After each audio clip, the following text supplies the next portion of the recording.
রাজধানী থেকে আপাতত সরছে না 4টি বাস টার্মিনাল, তবে বিভিন্ন জায়গায় বাস ডিপো করা হবে বলে জানিয়েছেন সড়ক পরিবহন ও সেতুমন্ত্রী শেখ রবিউল আলম।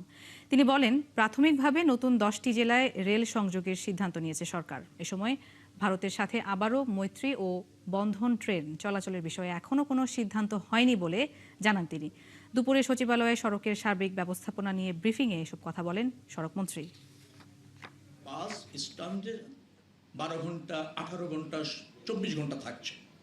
আমরা মনে করছি যে ডিপোতে বাস থাকবে, সে ছাড়ার কিছু আগে আসবে, এসে সে প্যাসেঞ্জার নিয়ে বাস স্ট্যান্ডের যে ইউজ সেটা হবে।